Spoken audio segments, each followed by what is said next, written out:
Okay, welcome everybody to our October 18th Friday session. For those who don't normally attend our Friday sessions, this is really an opportunity once a month for the board to kind of connect and discuss things. We normally take no action during these meetings, but we just have our questions answered. Maybe we're asking questions of staff or someone, or we're discussing things among ourselves as well. We'll welcome you to listen. It's not a public hearing, so we will not be offering public comment opportunities, but we'll have two major opportunities in November 12th, and what's the second date? November 26th. November 26th. So there'll be lots of chances then for the public to engage with us, and we will look forward to that. Today, we are really talking to each other about the various aspects of the Washington University overlay, and I suspect it'll be focused primarily on the Big Bend piece. We will probably have questions for staff about certain aspects of it, things that folks have asked us about. And we may, at the end, have some time to address Washington University, who is here, with any questions we have specifically for them.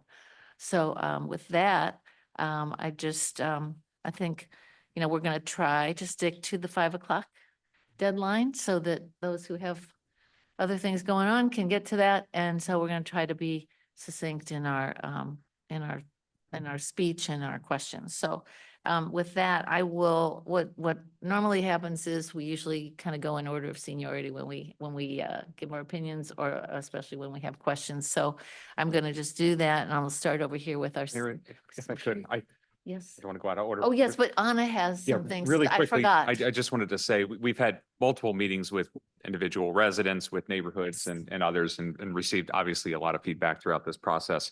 I'm going to have Anna Crane share a screen here in a minute. She's going to walk through just a few additional staff recommended regulation changes. We've just got 4 slides here based on some of that feedback that we've received to date.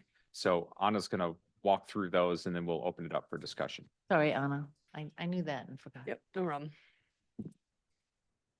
Okay, so first, of the way, there are a few items that I'm recommending changes on that address some comments, as David mentioned, that we've continued to gather. So I'll touch on those quickly. The first idea is plane surfaces. So in the previously amended draft, we removed the ability to have a plane surface on top of a building.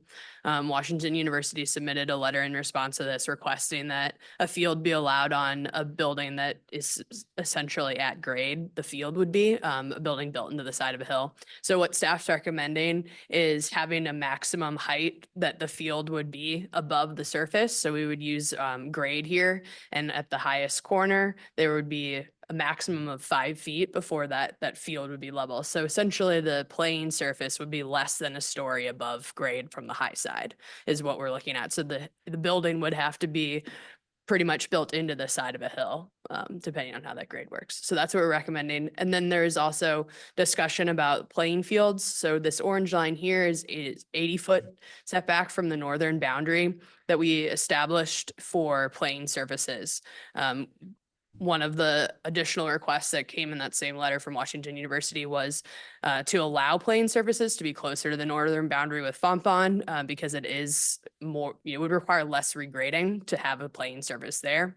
So we are proposing that a playing surface without lights be allowed to be 10 feet from the northern property. But if the playing surface were to have lights, then it would have to meet that 80-foot setback. So that's the staff's recommendation for that point. Transition zones and trees are another very important aspect for maintaining the existing character of the lot. So a few recommendations here. One is adding a transition zone requirement. So there are 2 homes here that were previously existing houses that were previously not within a transition zone area. We have an established tree growth area, and the goal of the established tree growth areas is really to limit any sort of construction activity that might impact existing trees. So the goal for those established tree design areas is to protect our existing trees, whereas the transition zones protect existing trees, but also then require additional plantings to meet the definition of a transition zone. So one area that we're recommending is because these homes and road that it would be demolished don't have a ton of existing trees right now, we would recommend extending the transition zone in that corner so that they would be planted. And similarly, a transition zone here to try and capture a few more additional tree areas that might be impacted by an access point and regrading. But if we can maintain those, we would like to as well. Tree canopy coverage. So we ran, as these areas have been extended for the existing tree growth and the transition zones, ran an additional calculation about the caliper or the canopy coverage, sorry, of trees today. And so we're recommending increasing from 20%, which is what's required in the draft today, to 30%. And that would basically capture the canopy that is required by the expanded tree areas that we have. And then we also we added some more strict language about retaining walls within established tree growth areas and when they could be used and when they could not be. Access, this has been a big topic, especially with the Hillcrest residents. So we're adding some more language that would restrict how the access might come from Dartford. So right now, the established tree growth areas here is outlined in red, and I just mentioned the larger transition zone requirement. So this yellow box is roughly 340 feet from the corner. So we're recommending a few things. Basically, we want to continue to support the neighborhood access from Dartford that goes onto Concordia's campus as you can today.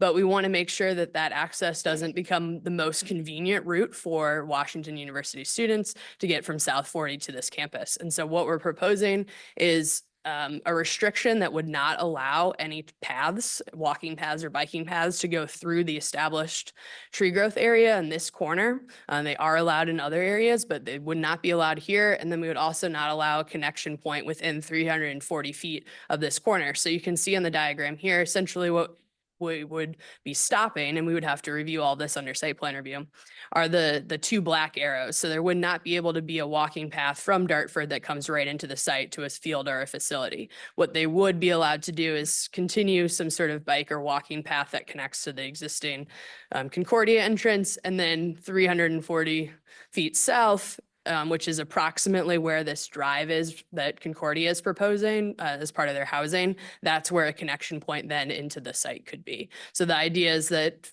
anybody walking down Dartford would then have to traverse through Concordia's campus to come back into the site, making it the less obvious choice of path.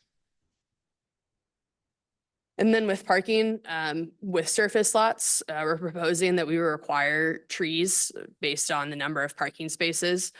So this is a pretty standard parking design anyway for most surface lots that you have tree islands, but we recommend adding in specific requirements. So one canopy tree for every 15 parking spaces.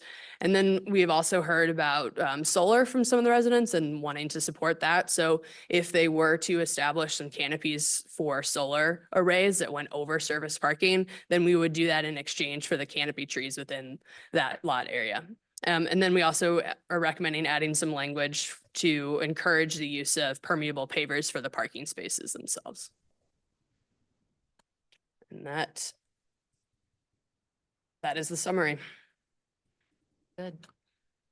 All right, I'm gonna just go around with basic questions, either questions for what Anna just presented or other questions that you have for staff or, I mean, I think also, I guess some of the things I was just going to ask was, and maybe, I don't know that this always seemed obvious to me, but the areas where we're providing tree protection in the different corners, would you imagine, like, from a residential perspective, that those areas really wouldn't change very much then? You know, because we're really trying to support not changing the topography of the area. So on that map, when you have these big, you know, protected areas, then will things look largely the same? Yes, I'm going to share this for for Rick and everybody on Zoom, I think it'll be easier to talk through as I have the map up here. Yes, so within kind of what I just mentioned previously, so there's two different goals. So the established tree growth areas that are outlined in red. There we go, get rid of that.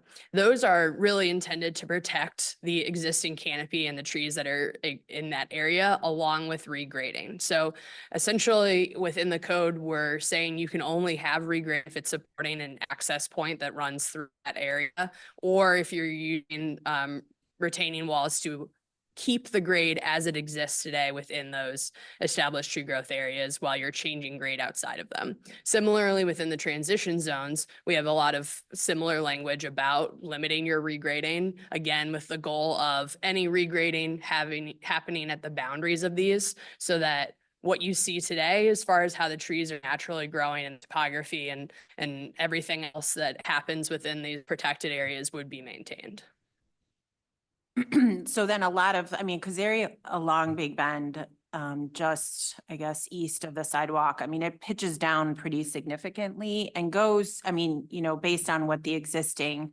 So a lot of that, again, that natural topography, unless there was, you know, potentially a path that went through, would look then very Right. similar to the way it does now then. Right. Yep. There's just a few areas here and down here where there's some existing connections to MSD. Okay. So we expect that through this, those connections will be changed, probably improved in many ways from what's happening, but the natural flow of water into those areas occurs today. So there will be some regrading or changes likely to occur in conjunction with those connection points for MSD, which is why that they've been highlighted in the transition zones as opposed to in the established tree growth areas where we're really restricting regrading.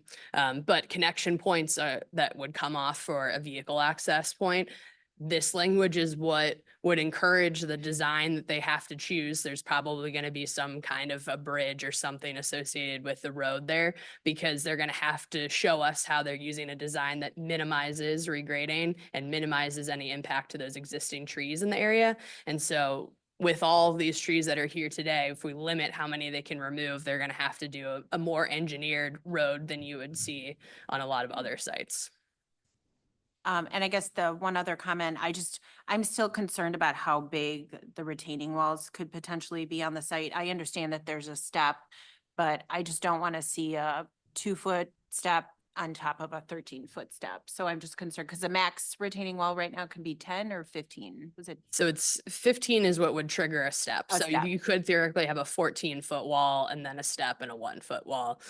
So that's something I think if we, you I could, just don't want to see that. That's my Right. concern. So I just want to make sure that if it were to get to that size, that we would step it, you know, that there would have to be some sort of natural break, you know, there, but if it's 15 feet, then it has to be 5 foot and then 5 foot or something like yeah. that. And So- I'm assuming you're really also thinking about where that's visible from outside of the district. Right, So yeah, I maybe guess the because if wall it in was the middle inter, doesn't right, really, but yeah, yeah, something yeah. near the residential properties. right, yep. So, Good. Yeah. Susan? Thanks. Just a couple things about what you just presented. When you were showing the earlier slide on the changing the boundary, the northern boundary, does any of that back against residential? It's all against the font bond. It's all against Fontbonne. So this setback here is 150 feet from the residential property. So there's an increased setback there. And you can kind of see here the Hillcrest neighborhood ends still within this tree growth area. So everything else on this large parcel is Fontbonne. I like the increase in the canopy cover, and remind me, isn't the city standard, which I know we don't meet in all areas, 40% tree canopy? So Or- the city standard right now for institutional uses is actually just a replacement of the caliper inches that you're Okay. removing. So we don't have any sort of long-term plan on what canopy coverage we would like sites to have right now with institutional. We do for residential. Right, and it's also difficult if you're trying to do solar and you're trying to have fields. Yeah, 30% there. I think, I don't know the answers to this, but as we look at the accessibility and respecting the neighborhoods and cutting through, that again rubs against our livable communities plan and comprehensive planning talked about accessibility of neighbors, the walkability, the inclusiveness, and you look at how our campuses are used now and our neighbors have those green spaces. So it's got to be a balance that we can reach. And the more, the other part of that I think, I hear a lot about people concerns, very relevant concerns about traffic increases. And this may be a question for WashU later, is who's being drawn to this property? If it's primarily students who may live on the South 40, that may be walking and biking if it's easy for them to do versus taking cars, or if they're pulling from somewhere else, yes, there will be a traffic increase. But trying to make it so that alternative forms of transportation are very viable is something that we need to keep in mind as we do this. So yeah, I think that's really a challenge because some neighbors want things separated and other people want it to be a very, welcoming community feel. So it's just, I don't know what the answer is, but I do have to raise that. That's all I got.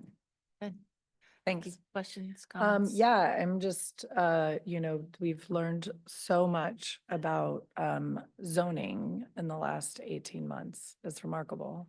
And really appreciate the staff proposing this option and helping us understand it.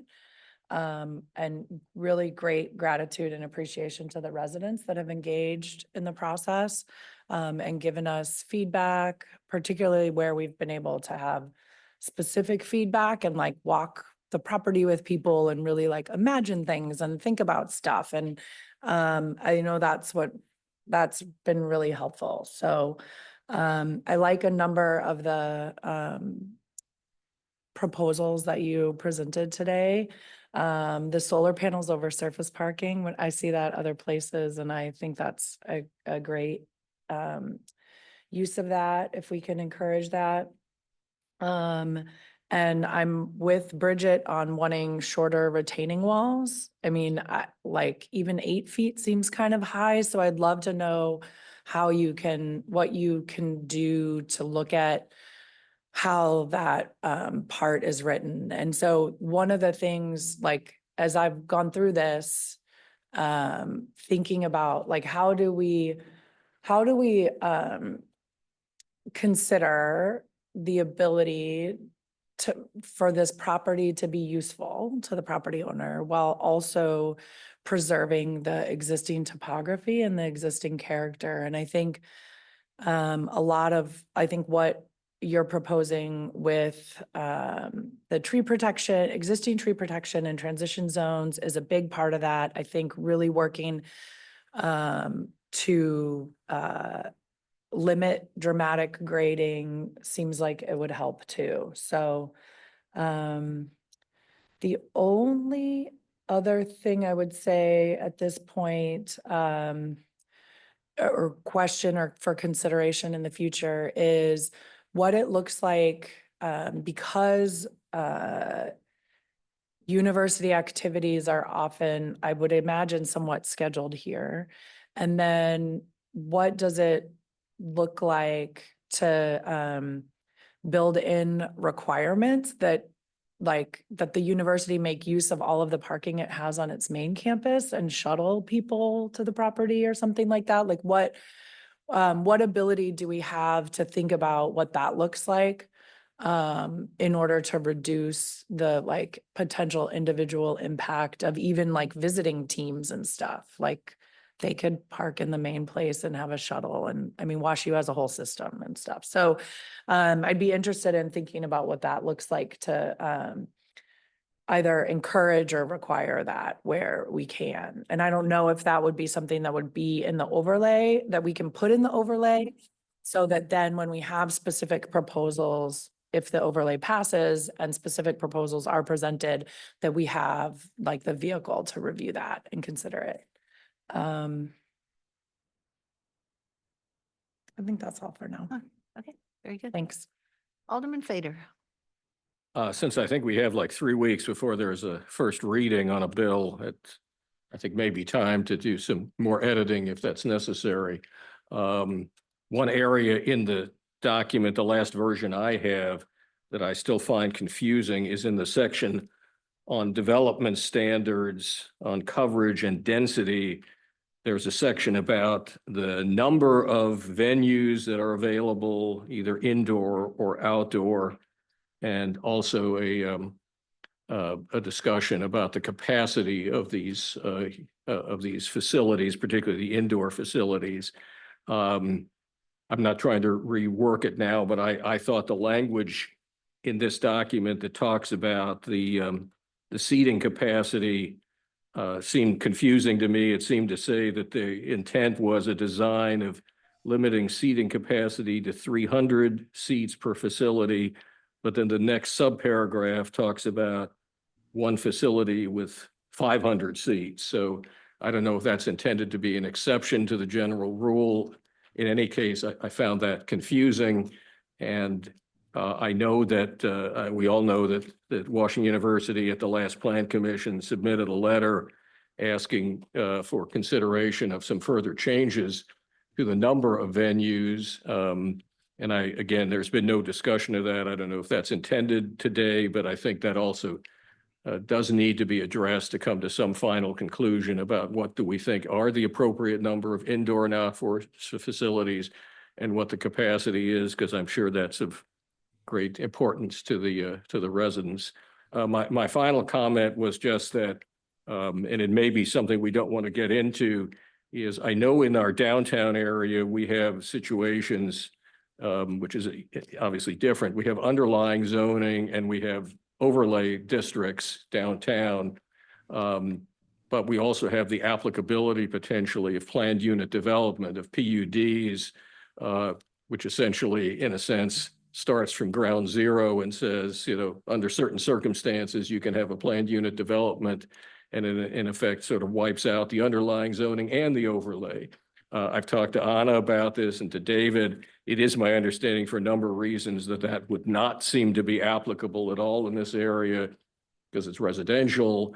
It probably does not meet the standard so that there could ever be a PUD successfully. But to the extent that we are, I think, trying to make residents confident that if this overlay is put into effect, that this will be essentially the law that controls the property. I don't think it would be a mistake to indicate something that says that this particular area is in no event subject to the applicability of a PUD. Again, it's maybe bells and suspenders because it's probably already implicit that that's not available, but I don't think it would hurt. Things change, and I think it would not hurt to have at the very end of the ordinance something that says specifically that PUDs don't apply. We did that with one of the areas on Maryland Avenue that where we specifically said you can't apply for a PUD in this particular site. It was potentially applicable there, so it really was, I think, necessary to express our intent. I don't think it would hurt here. So that would be one suggestion I have. I don't know if Anna wants to speak further to that, but at least I know that she and I talked about that as at least something to consider. And as I said, my other thing again is I think we need to make sure we figure out this question about the number of venues and the capacity. That's important that we go through that. Thank you.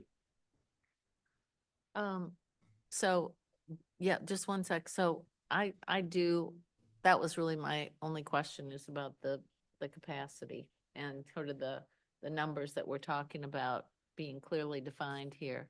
And then if you want to also, if we can address that now so that it could be clarified, that'd be awesome. Yes, so I did change the language to make it more clear about the capacity of so essentially the goal is that all of the venues would be designed with a maximum permanent seat capacity of 300, but there would be one exception that they could have one indoor venue with a 500 seat capacity. So that language will make sure is more clear. As far as the number of facilities, I have not changed that yet. So WashU in their letter requested some additional language that would allow 5 outdoor venues, but a 6 total. So when you include indoor and outdoor, so there's some language in that letter that's also been posted on Engage Clayton. So I figured I would allow you to direct staff on how you wanted to respond or make any changes based on that. Okay, well, help me with some math. So if everything is, so if there's 5 with 300 and 1 with 500, that would be 15, that would be 2,000 is the max that we could ever have at one time? Is that? Oh, Did I do that for right? the permanent seats, Yeah. that is the maximum for permanent seats. But then we also have a maximum for outdoor attendees. So we have that 900 people maximum. And then we all would only allow 2 events of that to be happening at the same time. So could we conceivably have all 2,000 plus the 2 indoor events happening all at the same time? Would you have everything happening at the same time? there? You would be capped at 1,800 outside and potentially 500 indoors. Okay, so a total would be a total of that. Yeah, That Yeah. would- okay, That so, would be a max that'd be use 2,300. situation. That's also assuming that the full 300 permanent seats are built at every playing surface. yeah, I'm the- just trying to figure Yeah. out the maximum that we would have going in and out of there at any given time, or the worst case scenario, I guess you could call it. And would those events like we're describing, would those be the type of events that require a permit or is that like the programming that could happen on a regular basis? So if they had an event with 500 people, that was not a university, so if they had a university baseball game, that would not trigger a special event permit. But if they were having a different event on the campus that had 500 people, then that would trigger a That's what special triggers, event, right. and they're capped at 10 total for The those. whole year? Yeah. Okay, so 2,300 is pretty much the maximum then. At any given moment, the worst possible time, the worst possible. All right, I just wanted to clarify that. I think, I don't know if we can decide if we think that's reasonable or not, but at least we know that. And then, yeah, and then if you want to address Gary's other question real quick about the no PUD, do you want to talk about that? Yes, I can. So with the plan unit developments, there are 2 different kinds of, that our code contemplates, a residential plan unit development and a mixed use plan unit development.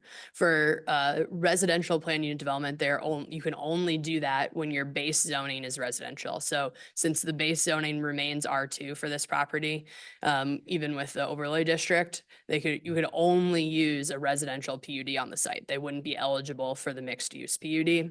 And under a residential PUD, the definition is that 100% of the use is residential. So that argument kind of says the use wouldn't be these athletic fields. If they wanted to add conditional uses that are already allowed in the base zoning district through the PUD process, then they would still have to meet the burden of a conditional use permit in order to do that. So essentially trying to go the route of creating a residential PUD on this property would be the same process of just getting a conditional use permit. So, or we can talk about whether or not we. I guess the question is, does that mean that the insertion of a no PUD provision is irrelevant or Right, I think based on how the PUD code is written today, it would be a silly process for them to go through because it wouldn't change any of the process that's already established. However, if the board is concerned that there could be changes to the plan unit development code in the future, and there's concern about that, then all of a sudden becoming a process that would be eligible, then the recommendation would be to add some language here. What we've done in other ones is essentially we say that the PUD process cannot modify any of the regulations outlined within the overlay district. So that would be a way to protect in case there's the idea that something might happen to the PUD code in the future that would change how it would be applied to the site. I'd like to see that added, Yeah. if only because I think it basically is a statement of the board that 4 years from now or whatever, we don't really want to see this be different than that, that it's at least this board thinks that that should not be used under any circumstance. Mhm. Seems like there's nothing to lose. Right, there really isn't anything to lose in this. Thank you. Jen. Rick? Yeah, so, Oh, Rick, oh. pardon me, I always Oh, yeah. forget the person on Zoom. Thank you. So I have some thoughts and then a couple of questions. So first, some reflections. We've spent over a year engaging the public and the directly affected neighbors of the two overlay districts. And we've received obviously a tremendous amount of feedback and a lot of concerns over both overlay proposals. But it's pretty clear that the Big Bend overlay, which is what we spent all the time talking about so far, has generated the vast majority of the comment and concern. And it's perhaps very obvious the reason for that. One site, the South 40 site, is highly developed. And so the potential or risk of adverse change or significant change is significantly less than obviously a green field.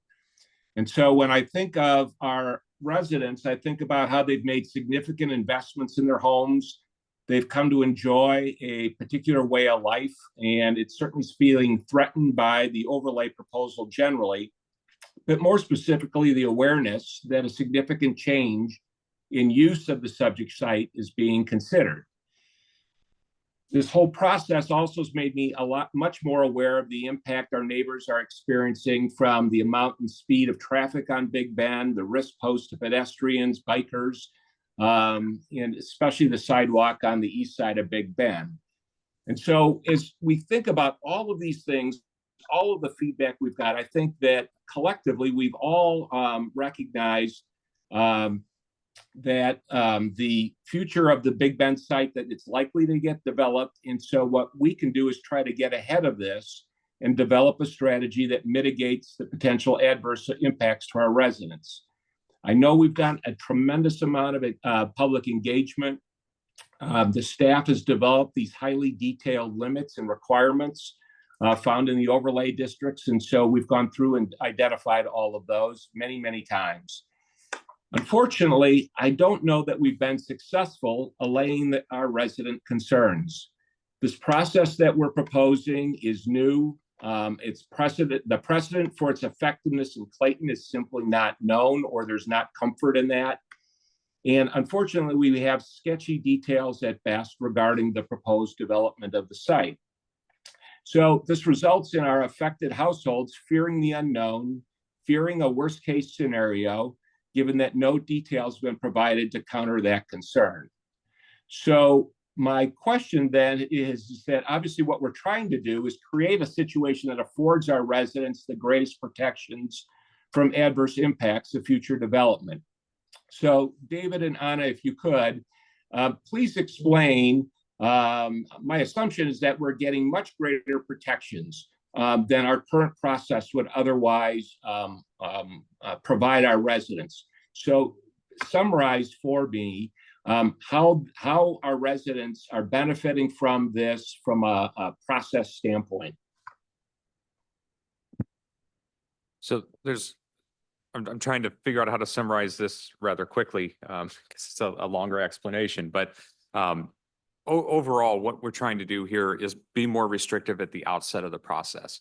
So what we currently have in place is single family zoning that under its list of conditional uses allows universities and institutions if they go through that process. And what that conditional use process again does is it allows the Board of Aldermen to put conditions on a particular use to mitigate any potential nuisances. And so right now that's our starting point. In single family zoning, if you look at the R2 regulations, is really meant to regulate specifically that single family homes. 7,500 square foot lots is what's contemplated. So if you look at those restrictions, that's really how that zoning code is built. And so what would happen is if the city was to receive a conditional use permit for athletic fields on this site, let's use the Big Bend overlay as area as an example, what we would have to do is apply those R2 standards to that site. You know, obviously there would be a list of potential nuisances that we would want to mitigate as it relate to noise, lights, and those things. But what we'd be working with as a starting point is single family setbacks, the height provisions that are specifically written in there for institutions, which are a little bit more than what you would see obviously for single family homes. But that's what we're working with. So again, more single family residential standards, applying those to an institution. What we feel the more appropriate starting point would be, knowing that this is the intended use of this property, would be to use the board's legislative ability to build into our code a very restrictive starting point for the standards. And so what you see before you tonight, or over and over again throughout all these presentations, are these really deep transition zones, deeper setbacks than you would see in the single family zoning. The tree protection areas that are adjacent to the neighborhoods here, specific regulations as they pertain to retaining walls, access points. We're very, very restrictive with things like lighting on the site, noise, those types of factors. We're building all of those in the outset. So what would happen is if an application came in for an approval, a site plan, a very specific site plan about what they would ultimately do, we would apply those standards to that site plan. And we would still have to go through the plan commission process to review that site plan and also the architectural review. So none of that goes away. You still have an approval process with a very specific set of criteria that would have to be taken into account as we go through that process. So if you look in our ordinances, the plan commission has to look at site characteristics and other things. And we've actually put out a lot of information that puts out the conditional use information side by side with the site plan criteria. And you can see that they're very similar. The only part of that step that really goes away is that conditional use permit going to the Board of Aldermen, so that the Board of Aldermen could put conditions on a potential project related to really time, place, and manner type things. So again, noise, lights, how the property is actually operating. And so what we've tried to do is be restrictive as possible with this overlay district so that noise and light and all of those things are already taken into account in our code. Because right now, if you look at, again, light standards, and we put this out there on those comparative tables as well, we don't have the height restrictions. We don't have the dark sky requirements. We don't have all of that stuff built into our code. Those would all have to be applied administratively. And that's what we're trying to do, is just ratchet this down and make the starting point for this entire process much more restrictive than it would otherwise be. I cannot find, certainly in this area, any other example of a community trying to regulate major institutions or even private universities, anything like that, using single family zonings and conditional use permits. The way this is done pretty much everywhere is you build these custom tailored either overlays or standalone zoning districts so that you have a very, very restrictive starting point for applications that come in. And that's where that's the point we're trying to get to here. Because we've done it over time with the conditional use permits. We've showed over and over again how on the South 40, for instance, it's been very problematic where you have a huge stack of conditional uses that have been approved over time. It's a very unpredictable process, and it has been historically unpredictable here in the city. And so we're trying to add that predictability to it. And again, the biggest point here is start with a much more restrictive starting point and much more, just a better understanding for everybody involved what may potentially happen there. And then we'll still go through the site planning process, site plan approval process, if and when something is actually submitted here to the city. So we feel like we're not really losing anything from a process standpoint. Those safeguards are still in place. And actually our starting point is much more restrictive than our current standards. Thank you. I Can I add one appreciate thing Can I add one thing to that? I'm sorry. The other huge advantage, I think, of this, that it's not a bunch of one-offs. It's not every single field coming. This can be dark sky standards or whatever for the entire site versus depending who's sitting on this board or everything else as each individual field or building comes, and it may be different. And to control that site, to protect our neighborhoods in the field, this is a much more comprehensive look at it. Sorry, Rick. Rick, does that? That's okay. So I appreciate that. So I want to ask a question though, and I think you addressed it, David, but I just want to reinforce it. And that is one of the things that's been very frustrating, I think, for our constituents is the fact that we've not seen a site plan. And so the dilemma is that really this discussion has been more about zoning and not about a site plan. And so these processes, I think, have gotten confused. Our residents have found it very frustrating to think about proposing zoning, essentially, an overlay, when we don't see a site plan. So my question is, does the overlay proposal in any way affect our ability to address issues or concerns with future site plans for this site when compared to the current process requiring a CUP? I would say that we would be much more restrictive with the overlay than we would otherwise be. I don't think you're losing any ability whatsoever to restrict or put restrictions in place that would mitigate any of those factors that are listed on that site plan approval criteria. So again, I'm sure we could pop it up here, and I know we made it public. There is a very specific list of criteria that the Plan Commission would take into account in the event that they receive a site plan application. And again, those are very closely aligned with what you see under those conditional use standards. So I don't believe that there's really much of a change there. You're just more restrictive when you start. Did that answer your question? Yes. I mean, so we don't have the specific plan right now, but the standards are in place where if and when we do get a specific plan, we can still, use that administrative ability through the Plan Commission to make sure that the site's compatible with the neighborhood. Right. So what I'm trying to reinforce here is my impression that everything we're doing along the way in this process is to raise the bar in a way that protects residents greater than they presently are being protected, without ceding any of the authority or our ability to control future actions. We've simply made it much more narrow, and arguably we've tried to address the concerns that residents have expressed to us, and we've been very specific to include them in this overlay. So I just want to make sure that my understanding is correct. That is correct. Thank you. That's all. Okay. Jeff, your turn.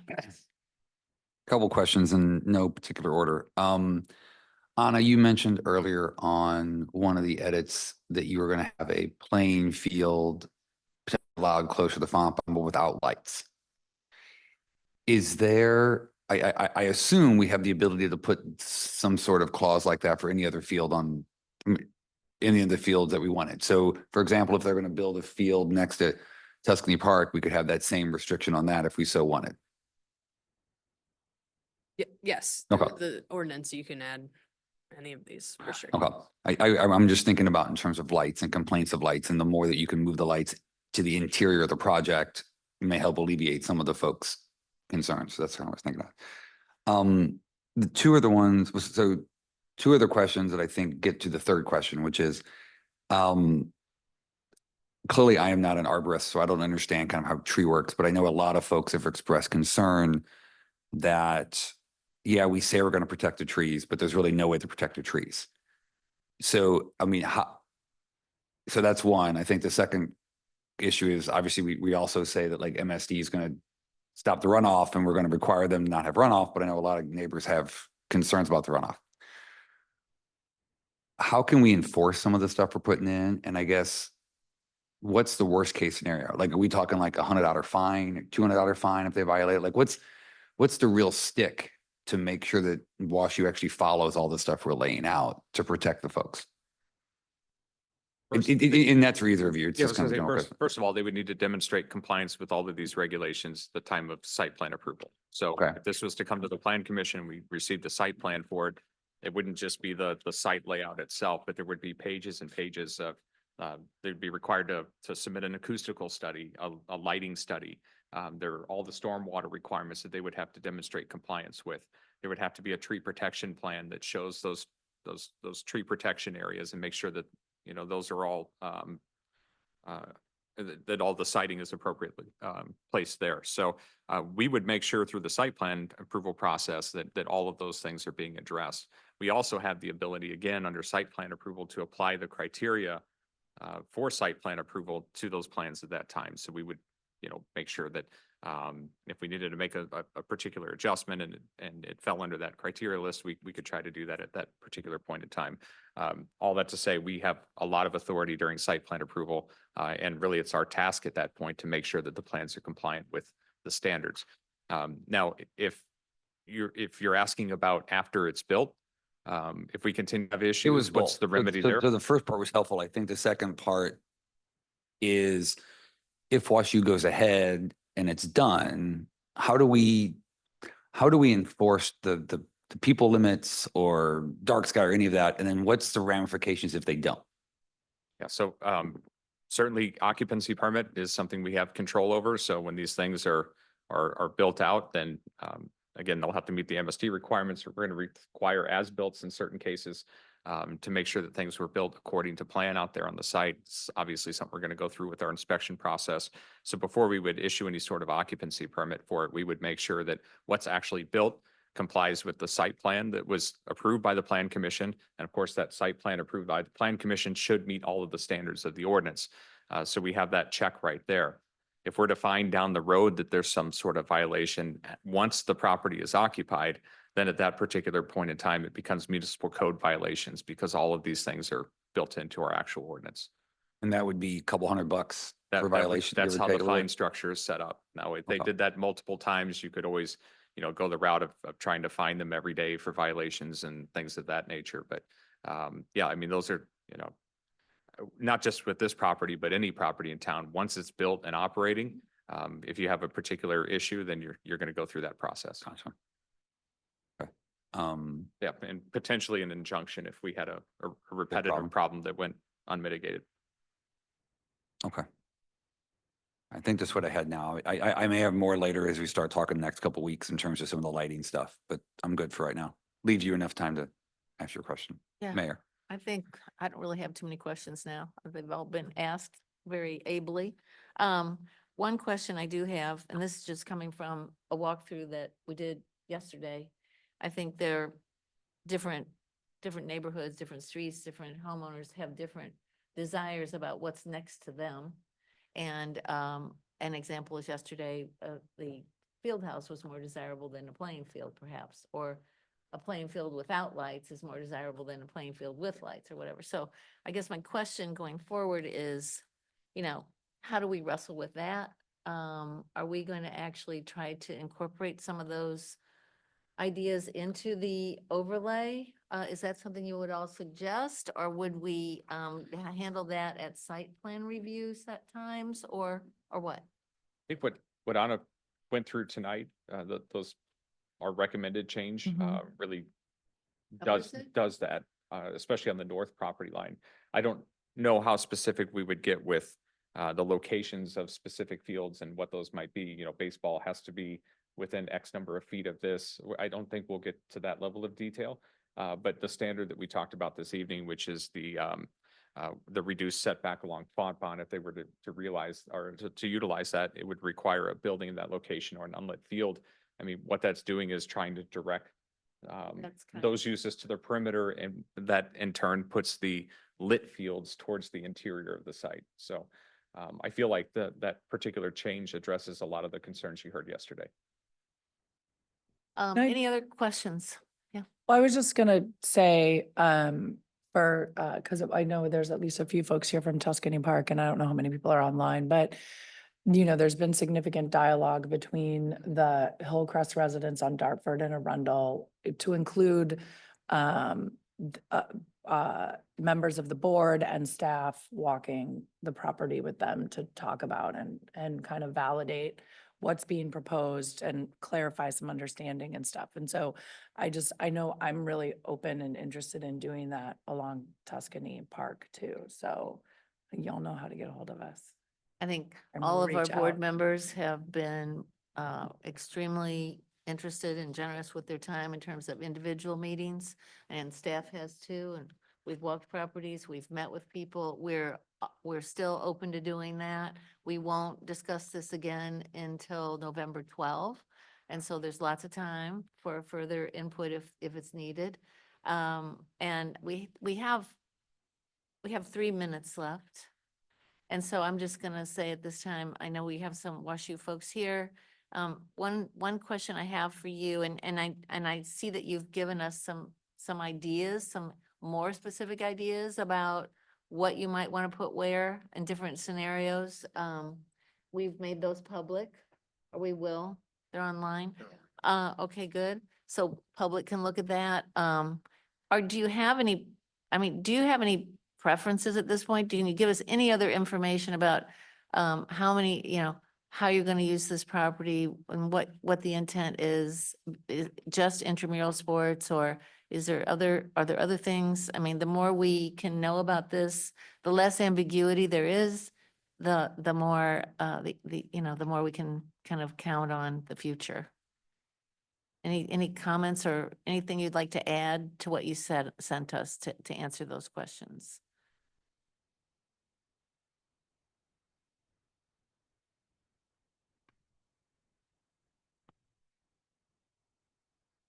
Thank you. Thank you for having us and thank you for having this session.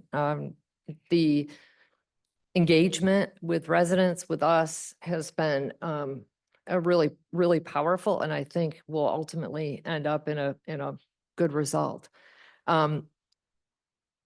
We don't know much today, as has been pointed out, and I certainly get this. We don't have a lot of detail. And part of that is driven by the fact that until we know the box, what the overlay is going to require, it is really difficult for us to get to a point where we can look at, engineering and stormwater issues and where we put specific pieces. But I think we've been consistent in saying that, when Concordia approached us after they completed their master plan and had decided to move their housing, build new housing in the core of campus, we started a dialogue with them about this 27.5 acres.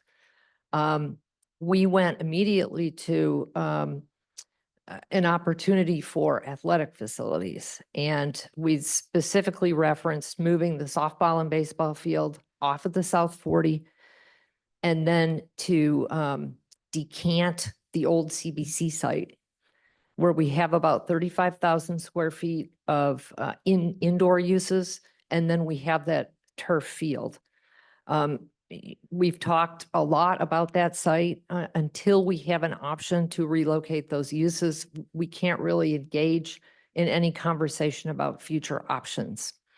So with decanting that campus and moving the fields is frankly a baseline of, and those are what you see in the test fits. You just see things kind of moving around. Again, they're very basic. I get that. There's no infrastructure, there's no walking paths, but we've been purposeful about not adding that detail until we get all this feedback and know what we're designing to.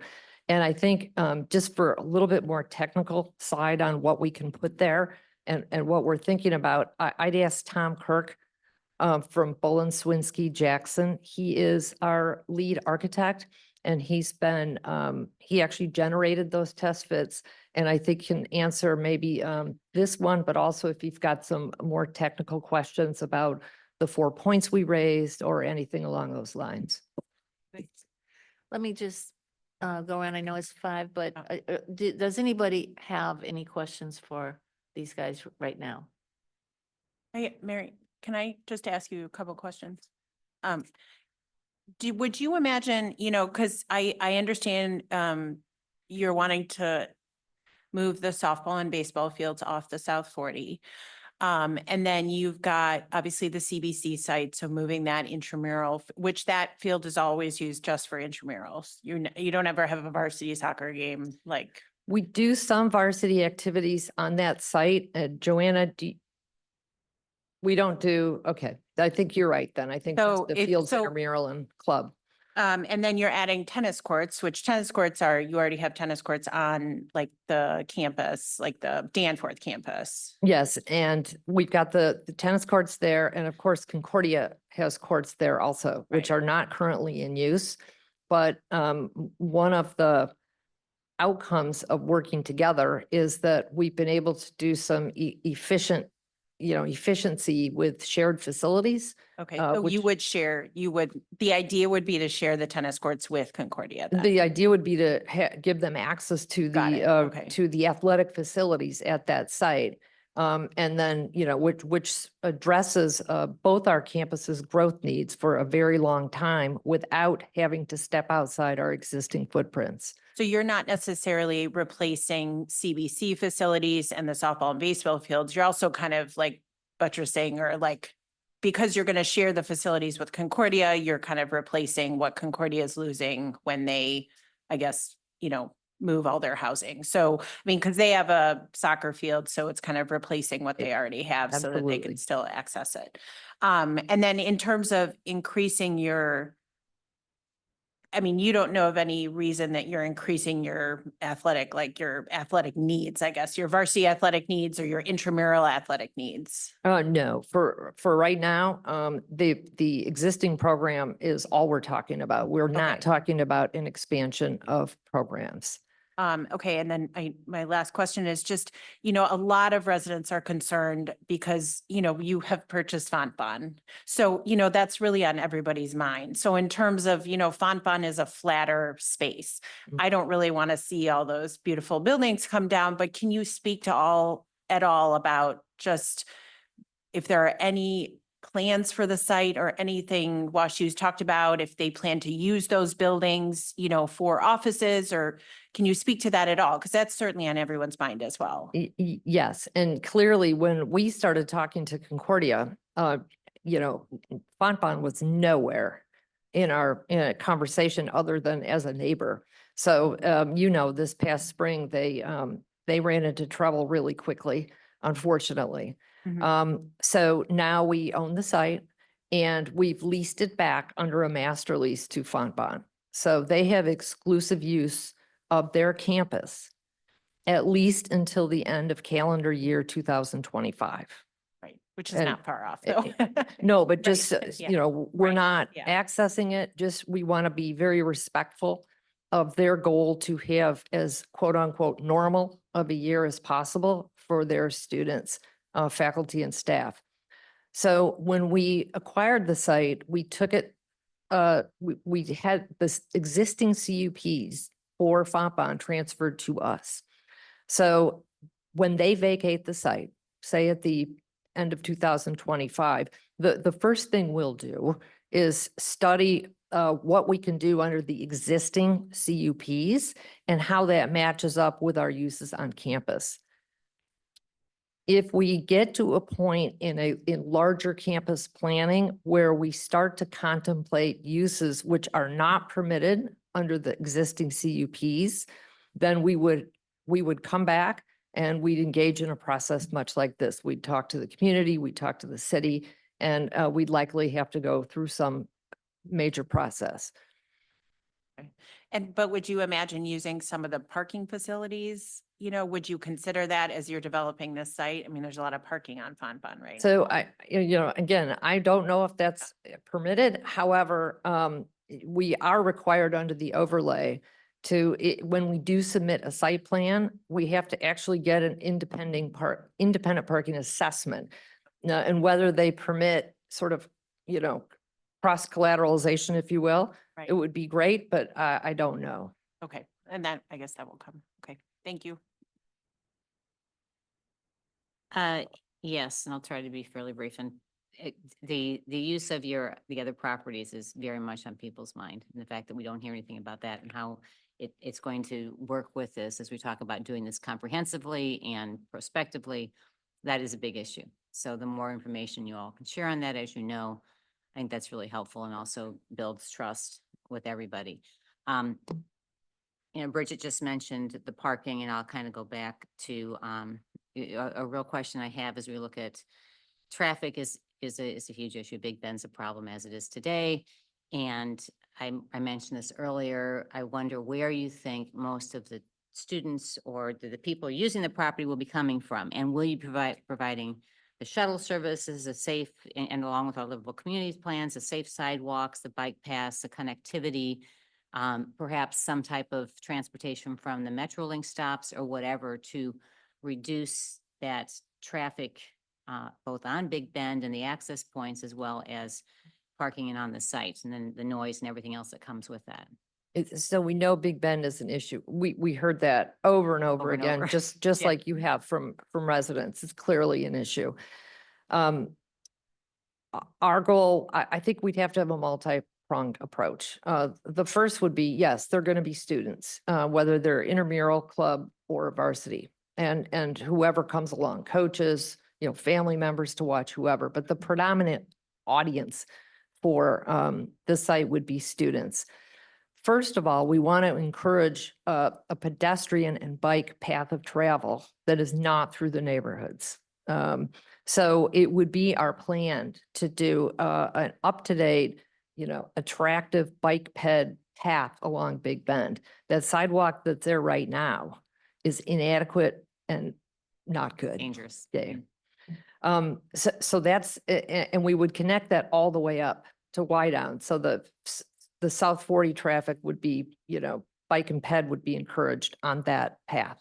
In addition, we have a very robust shuttle system, as you know, and we fully plan to utilize and to bring that to bear on this site for, students who live maybe not on the South 40. We would have a robust shuttle service. And third, since the overlay requires that we have a parking study, when we submit the site plan, we will know that the city will require us to have the site adequately parked, in addition to these other avenues. Yeah, and that one, that one also stops me sometimes because if you go parking, people drive. If Yeah. you don't park on the main campus and take the other routes over. So providing plans to encourage that type of behavior or the walking and biking, I think would be very helpful to and all the neighborhoods. We did hear from Hillcrest too. We heard a lot of back and forth about pedestrian access through Dartford. Some folks were really against it. Some Very folks split. Mhm. really wanted it because they wanted the porous nature of the site to continue, since that's sort of part of the culture. It's part of our main campus culture as well. And we're agnostic on that. So I actually like the idea of having a pedestrian path open that connects in a way that doesn't take you to the fields, but that takes you instead to Des Moines, or to Captain School. I think that's certainly a really interesting idea. I also heard from Tuscany Park that they have folks that want to get to Des Moines as well. And that's just this is something I'm hanging on to. I don't have an answer for it, but I think it's something that when we get Tom working on the site plan that we'll wade through. Yeah, and a big theme in our comprehensive planning and livable communities, again, was the connectivity between neighborhoods and everything else. And I'm sure the neighborhoods are all concerned about what's going to be happening on the site, and whether it's open or not kind of depends upon the vibe that's there. The sustainability, I think that you've shown before that you're always very conscious with that. The more permeable surfaces you have, the solar planning and all that, I think is critical to our community, and something else that came up in all of our planning. It's like there's one more thing. Oh, yeah, where was it, when you talk about a sixth field and I look at these plans, I can't figure out how you could fit more on They here. wanted a than- fifth field. You wanted a I fifth said field. before.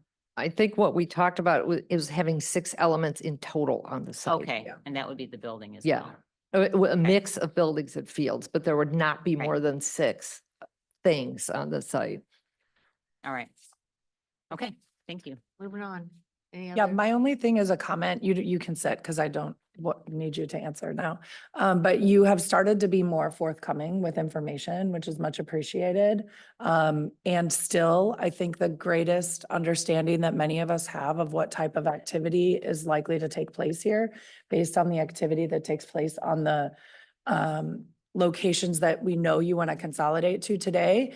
Our greatest education on that came from our newest member of the Plan Commission, who just actually looked up your baseball and softball schedules and emailed somebody to get information about attendance. I don't know, but that was very helpful. And I would really appreciate it if you would take the resources of the university to bear to provide us more of that kind of information. We can't Google your intramural schedules maybe, or it might be hard, but you can get that information, and it would be really great for you to be transparent and share it with us. So thanks.